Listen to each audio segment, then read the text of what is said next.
Bom dia a todos, bom dia a todas, bom dia para você que nos assiste pela Pop TV em Sobradinho e Porto Alegre ou nos escuta pela Cultural FM na Santa Catarina e no Rio Grande do Sul. Sejam todos muito bem-vindos e bem-vindas a mais um ICL Mercado e Investimentos. E hoje a gente vai finalmente falar do IPCA 15, vamos passar por esse tema e entender o que está pressionando o nosso bolso e o que trouxe alívio, pelo menos nessa prévia de novembro, já que os 15 primeiros dias estão medidos pelo IPCA 15. Além disso, a gente vai falar da diminuição da extrema pobreza aqui no Brasil, porque aconteceu alguma coisa muito curiosa e vocês vão ver que os gráficos não me deixam mentir. Entre 2016 e 2020. Eu não vou nem considerar 2020, porque aí a gente tem a pandemia. E ainda assim, a extrema pobreza continua crescendo ou fica ali nos mesmos patamares e a renda cai. E isso só começa a recuperar mais recentemente. E a gente vai entender por que esse movimento começou a acontecer, quais foram os fatores que acabaram levando a essa diminuição da extrema pobreza e entender também quais os impactos disso na nossa vida e no nosso Brasilzão. E se der tempo, a gente fecha a sexta-feira com o nosso sexto, falando das declarações de Galípolo, que no meio do feriado de Ação de Graças, acabou sendo o único condutor do nosso mercado ontem. Então a gente vai também passar sobre o assunto rapidamente na abertura e no fechamento de mercado. E mais tarde a gente comenta com calma essas declarações do Gabriel Galípolo, que acabaram jogando água no chope do mercado financeiro em pleno feriado nos Estados Unidos. Agora a gente vai passar pela nossa agenda para entender também o que a gente tem de indicador, o que sai, o que não sai, quem fala, quem não fala. Lembrando que nesses dias a agenda está bem enxutinha, porque é feriado nos Estados Unidos e hoje a gente continua na mesma situação. Inclusive é esperado que a gente repita o movimento de ontem no dia de hoje. Mas vamos ver o que saiu já, o que ainda tem para sair nessa sexta-feira. Às 4 horas da manhã saíram as vendas no varejo na Alemanha, dados de outubro. Às 4h15 na França, teve medição de PIB final do terceiro trimestre. Às 8h30 da manhã, aqui no Brasilzão, tem resultado primário do setor público consolidado. Dado esse que o mercado gosta bastante, porque o mercado é fiscalista e gosta de ver esse tipo de resultado, de dado do setor público. Às 9 horas saiu o PNAD contínua, mas como hoje tem IPCA 15, a gente conta para vocês como fica o desemprego na segunda-feira, não só o desemprego, mas também os outros dados de renda, de mobilidade também nos empregos, né, da onde vieram as maiores vagas ou a maior ocupação dessas vagas, os maiores trabalhadores estão em qual categoria, o que mais contribuiu para o desemprego, né, e para os dados de desemprego. Agora, no mês de outubro, às 9 horas da manhã na Índia, tem PIB também do segundo trimestre fiscal. Então, aqui na primeira parte da agenda, se a gente for ver, tem o resultado consolidado do setor público, que é o resultado primário, algo que o mercado gosta de olhar, e tem a PNAD contínua, que também deve ficar no radar. Mas vamos seguir aí para nossa próxima página de agenda, porque às 10 horas da manhã na Alemanha saiu o índice de preços ao consumidor preliminar de novembro. Hoje está cheio de trava-língua, que a gente estava até falando na redação que toda vez que eu falar extrema pobreza, eu vou ter que falar com calma para não enrolar. E agora aqui os dados de inflação ao consumidor da Alemanha, dados preliminares de novembro, até porque o mês de novembro está acabando, mas ainda não acabou. Às 10h15, a FGV divulgou o indicador de incertezas da economia. Esse normalmente é um dado que sai depois das sondagens e mostra como é que está a incerteza em relação à economia, inclusive trazendo dados de percepção midiática e divulgação midiática. Esse dado é super interessante. E às 10h30, não faz muito preço, ninguém olha muito, mas eu acho ele interessante. Às 10h30 da manhã, tem PIB do terceiro trimestre no Canadá, já teve, né, porque já passou. E além disso, tem CAGED hoje aqui no Brasil ao longo do dia, com geração de vagas no emprego formal de outubro. Dado também que acaba ficando em segundo plano, ainda mais em um dia de PNAD contínua.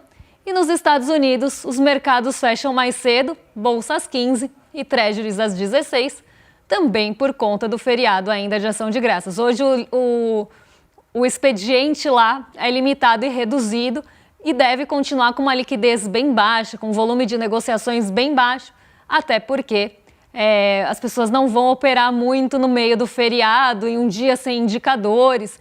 Então a gente deve continuar vendo o mesmo movimento de ontem, que eu já vou contar para vocês que foi, como aconteceu, porque ele foi muito morno, né? Ele não trouxe ali grandes novidades, não foi um dia de grandes movimentações aqui na Bolsa, muito porque a liquidez global ficou prejudicada e limitada pelo feriado de Ação de Graças nos Estados Unidos. Como lá os mercados estavam fechados, isso acaba limitando essa liquidez. Não tem referência de dólar, não tem referência de títulos de rendimento dos Estados Unidos. Então acaba realmente enxugando essa liquidez global. E aí ninguém quer se posicionar também em um momento que não saem dados lá fora, que ninguém sabe para onde vão os dados na semana que vem. Então fica todo mundo ali meio que em compasso de espera. Então ontem um dia bastante morno, a Bolsa passou quase o dia inteiro andando de lado, perto do 0 a 0 e sempre ali flertando com os 158 mil pontos. Então não conseguia sair muito disso. No final do dia fechou na casa ali dos 158.300 pontos e teve uma queda de 0,12%. Até a Bolsa, até umas 4 horas da tarde, ela vinha tentando se manter no terreno positivo, ela tentou ali conquistar o terreno positivo e ficar nele. A Petrobras ajudou bastante o movimento da Bolsa ontem, né? Inclusive limitou a queda, né? Mas ajudou ao longo do dia que a Bolsa chegasse a ficar mais perto do 0 a 0 e até às vezes acima do zero, mas depois das 4 horas, quando o Galípolo fala, ele joga balde de água fria em todo mundo. Não vou adiantar muito o assunto, mas ele falou sobre juros e perspectivas de corte. Então vocês já devem imaginar que ele não teve uma declaração que agradou muito os mercados. Então o mercado vira depois da declaração de Galípolo, porque ela não foi bem recebida, não por ser ele ou por alguma coisa específica com Gabriel Galípolo, mas porque ele falou em relação a cortes de juros. Só trazendo aqui para não deixar vocês tão curiosos assim, trazer um pequeno spoiler, ele continuou falando que não deve acontecer tão cedo. Então, acabou minando um pouco do humor das bolsas, que todos esses dias acabou subindo, né? A nossa bolsa teve um desempenho positivo muito por conta dessa expectativa da queda de juros. Então, todos os dados que saíram essa semana reforçavam corte de juros aqui no começo do primeiro trimestre do ano que vem e corte de juros em dezembro nos Estados Unidos. Então isso trouxe um humor bastante positivo, um bom humor ali para as bolsas, mas não durou muito, porque Galípolo falou num evento de banco e acabou jogando um pouquinho de areia nessas expectativas. Vamos colocar aqui na tela também o dólar, para o pessoal de casa acompanhar, porque Nasdaq e S&P ficaram fechados e o dólar acabou subindo em um dia de queda na nossa bolsa e sem referência de Nova York. Então não foi, como eu falei, um dia de grande movimentação, não foi um dia de muito volume de negociações, não tinham muitos condutores também para direcionar o movimento da Bolsa. Teve ali alguma expectativa em relação à Petrobras e relatórios que vão sair até de planejamento da companhia, isso acabou melhorando um pouco o humor, mas tirando isso não tinha nada que conduzisse em bloco as ações para uma direção. Quando Gabriel Galípolo fala, isso na ausência de outros indicadores, ganha uma repercussão maior, ganha um peso maior e acaba levando a Bolsa para o terreno negativo, mas ainda muito perto do 0 a 0. Então nada muito ali espetacular no movimento da Bolsa ontem, nada fora do normal, um dia bem morno e sem referência lá fora, o que acabou deixando todo mundo mais esperando do que qualquer outra coisa.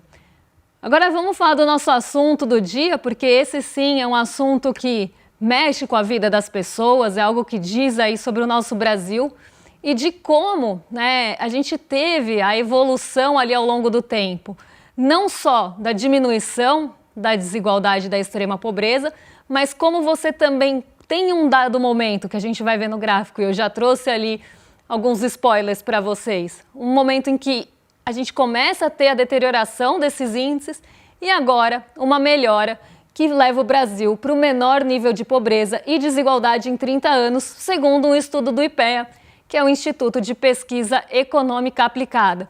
Até aqui, né, na nossa manchete fala que a renda domiciliar per capita aumentou 70%. Teve seus tropeços ali no meio do caminho, mas a gente tem uma melhora da renda, uma diminuição da desigualdade e, além disso, uma diminuição também da extrema pobreza, que a gente sabe que é uma situação que coloca as famílias em uma vulnerabilidade, uma fragilidade muito grande. A gente separou algumas artes aqui para vocês, para a gente analisar junto como é que andou ao longo do tempo esse índice. Então já vamos colocar aqui na tela para entender quais foram os fatores também que levaram a essa diminuição da extrema pobreza. Então vamos primeiro ver a extrema pobreza aqui, como ela se comporta, e depois a gente vê alguns fatores que levaram a essa diminuição também. Menos de 5% da população hoje vive na extrema pobreza.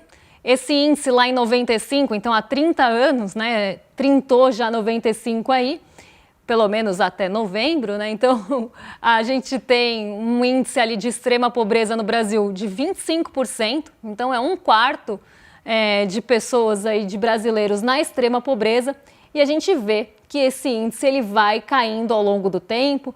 Ali entre 2005 e 2015 ele até tem uma aceleração da queda, então as pessoas saem dessa extrema pobreza. E a extrema pobreza, tá, só para vocês entenderem, são pessoas ali ou famílias que vivem com $3 por pessoa ou R$ 267 mensais.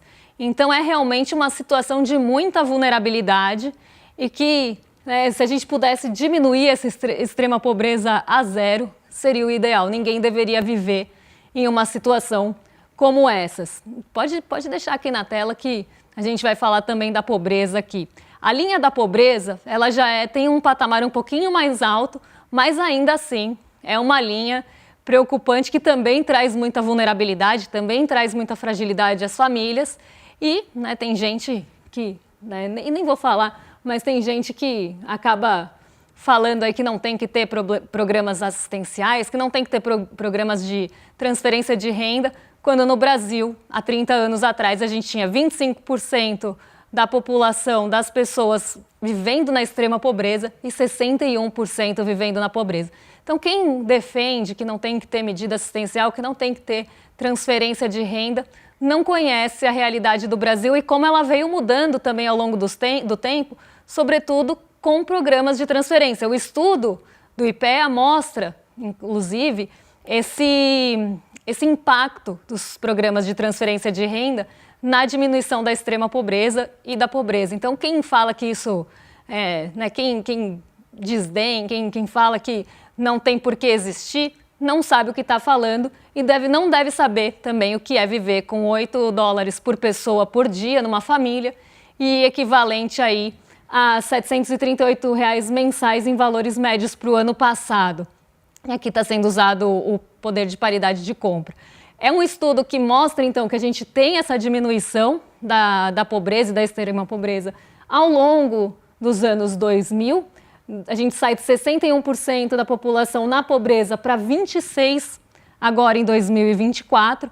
Mas tem uma coisa bem interessante aqui, né, que a gente estava até falando, eu falei que eu ia desafiar a nossa audiência a tentar adivinhar algumas coisas que podem ter acontecido ao longo do tempo aqui, porque quando a gente olha o gráfico, se a gente olhar aqui, 2015, né, a gente tinha uma queda contínua ali, né, no começo dos anos 2000, em 95, os patamares estavam altos, até o começo dos anos 2000 ele quase fica ali na mesma trajetória.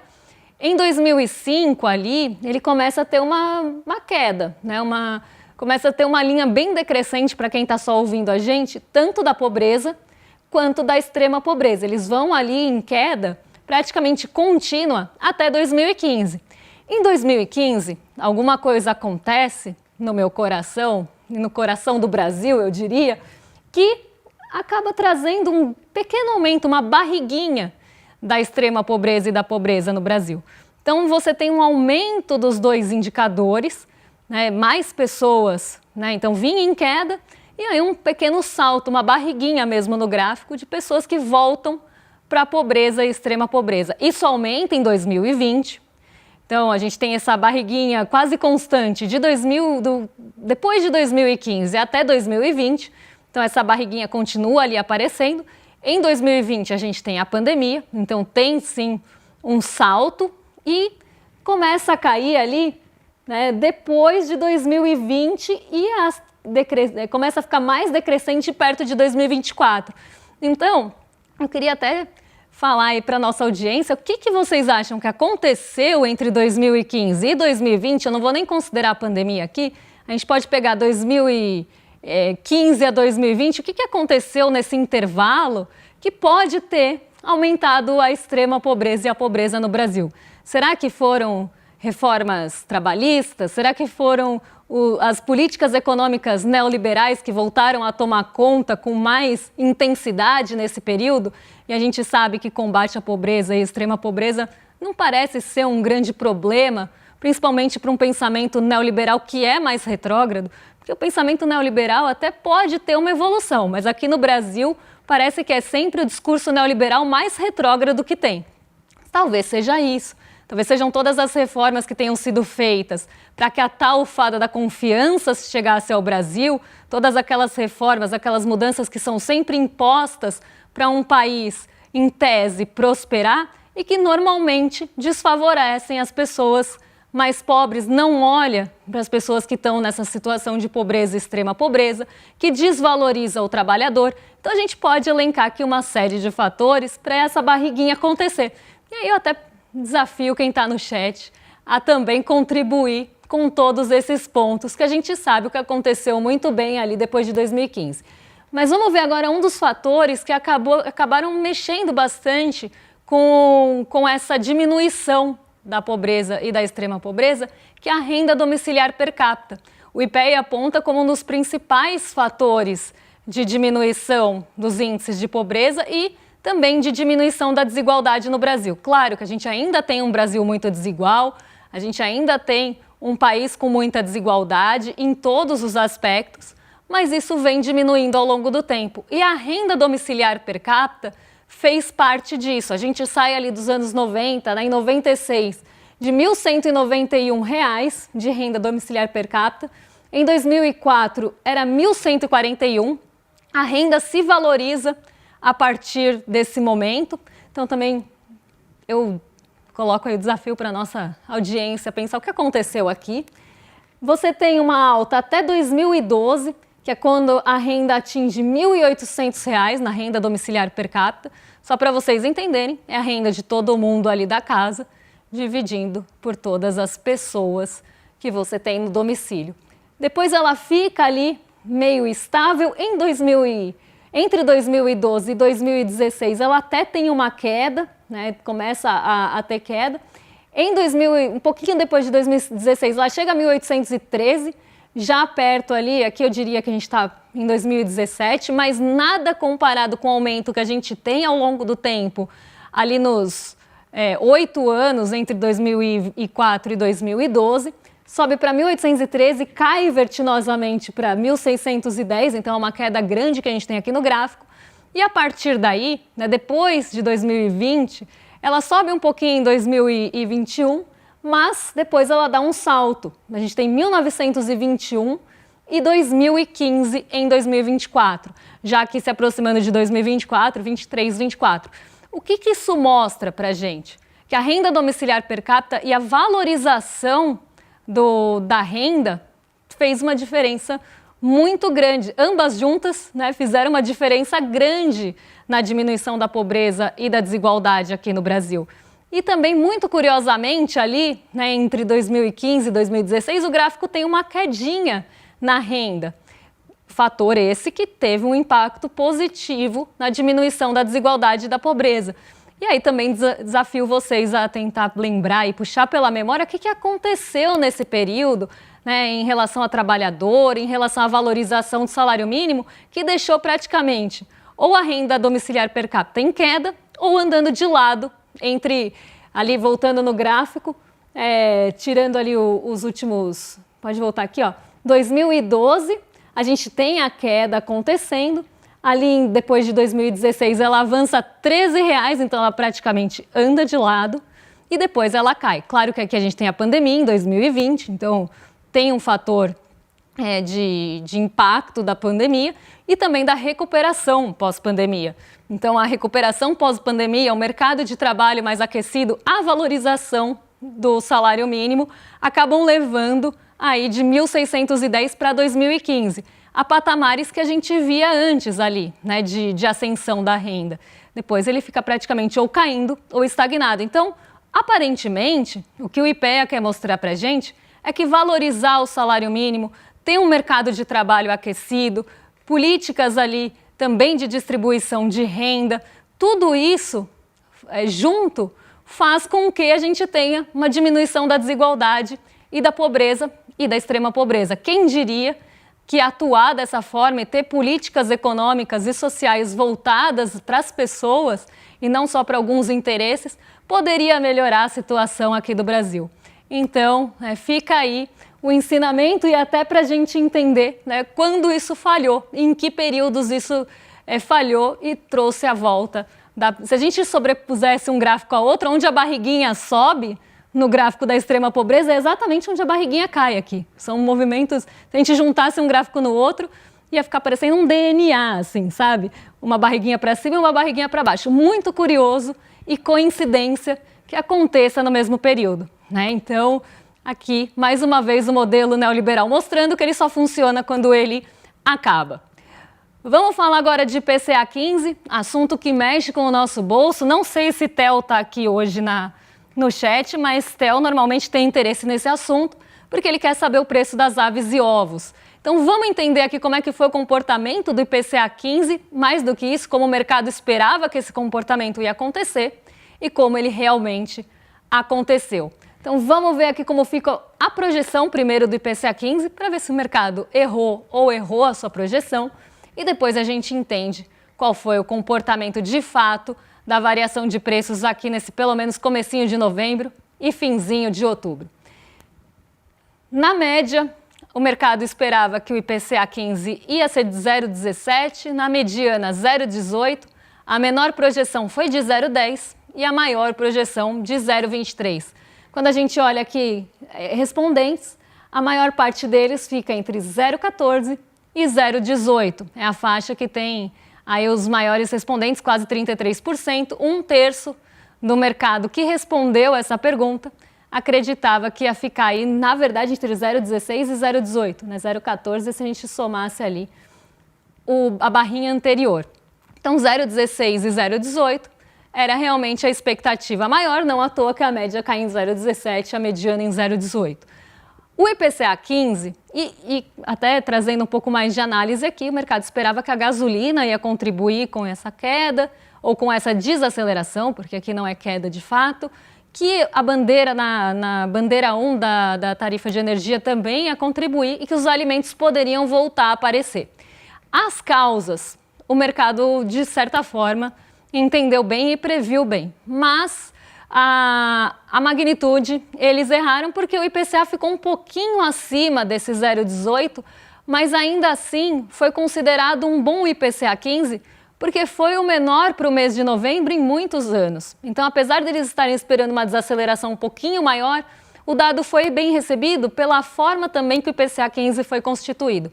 Então, vamos ver de fato o que aconteceu com a prévia da inflação no mês de novembro, porque aí a gente já começa a ter indícios do que deve impactar o mês final também no nosso bolso. A inflação, ela ficou em 0,20 em novembro, pelo menos a prévia da inflação. Então, realmente um pouquinho acima daquele patamar previsto pelo mercado. A métrica do mês anterior, que inclusive o mercado achava que ia se repetir, foi de 0,18.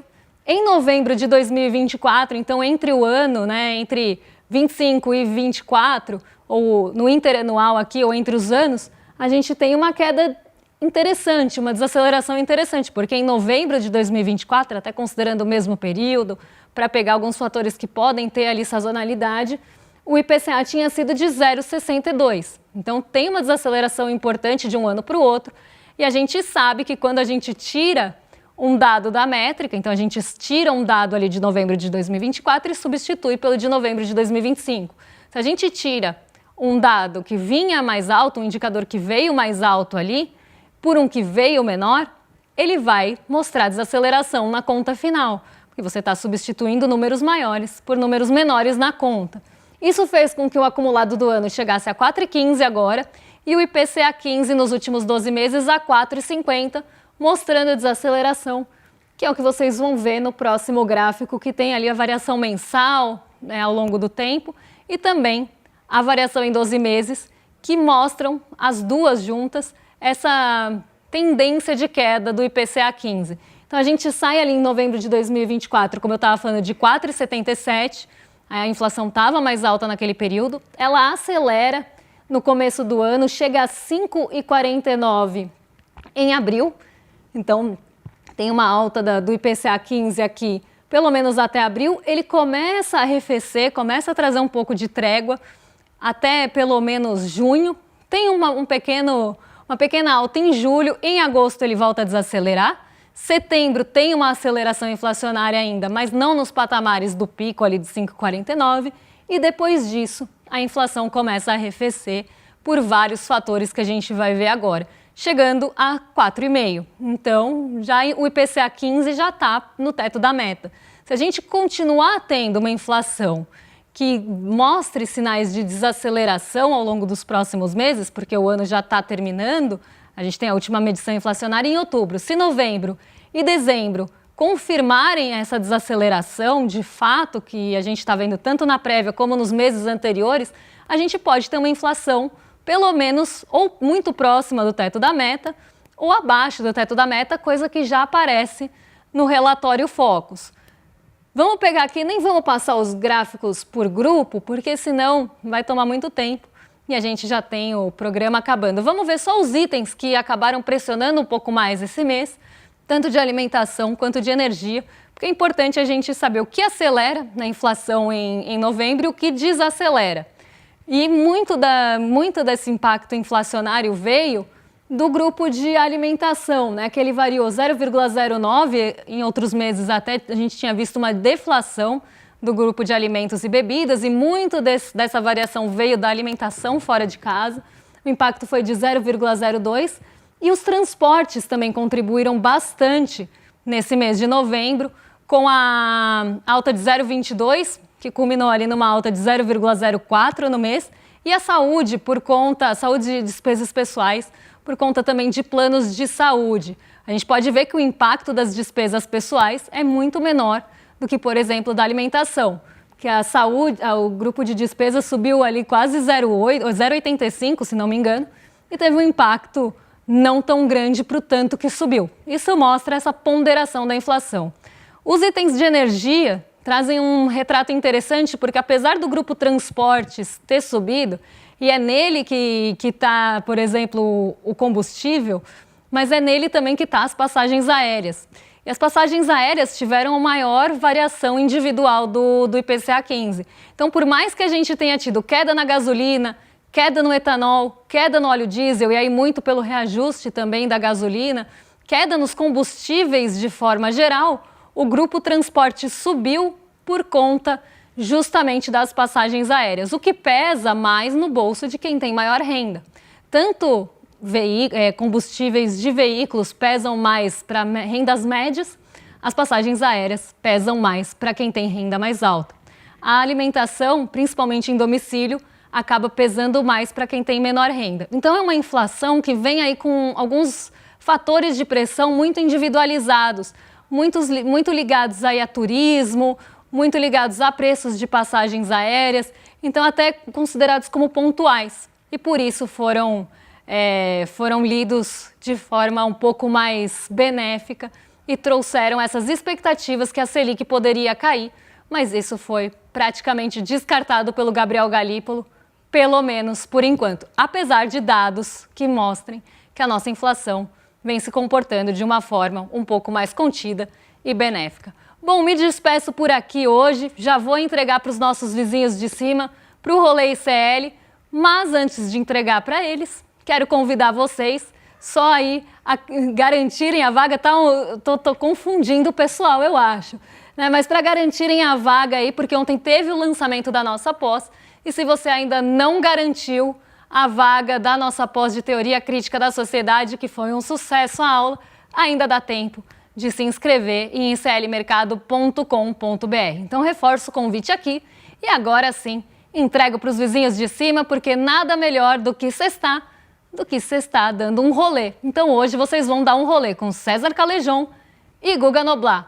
Mais do que excelente companhia, eu me despeço por aqui e volto na segunda-feira para contar o que mexe com o nosso bolso, com a nossa bolsa e com as nossas vidas. Um beijão e até lá, pessoal. Fala, turma! A espera acabou. A gente abriu as vagas para a nossa pós em Teoria Crítica da Sociedade. Uma pós histórica, porque é a primeira vez no Brasil que é oferecida. E uma pós também muito especial, porque é feita em parceria do ICL com a FESP São Paulo, uma das instituições de maior prestígio no Brasil. A gente tem um número limitado de vagas numa condição super especial, que foi o lançamento dessa pós. Já tem muita gente que se inscreveu, literalmente milhares de pessoas, e essas vagas na condição especial elas estão acabando. Mas eu estou gravando esse vídeo exatamente para alertar vocês que querem participar dessa pós e não querem perder a condição especial.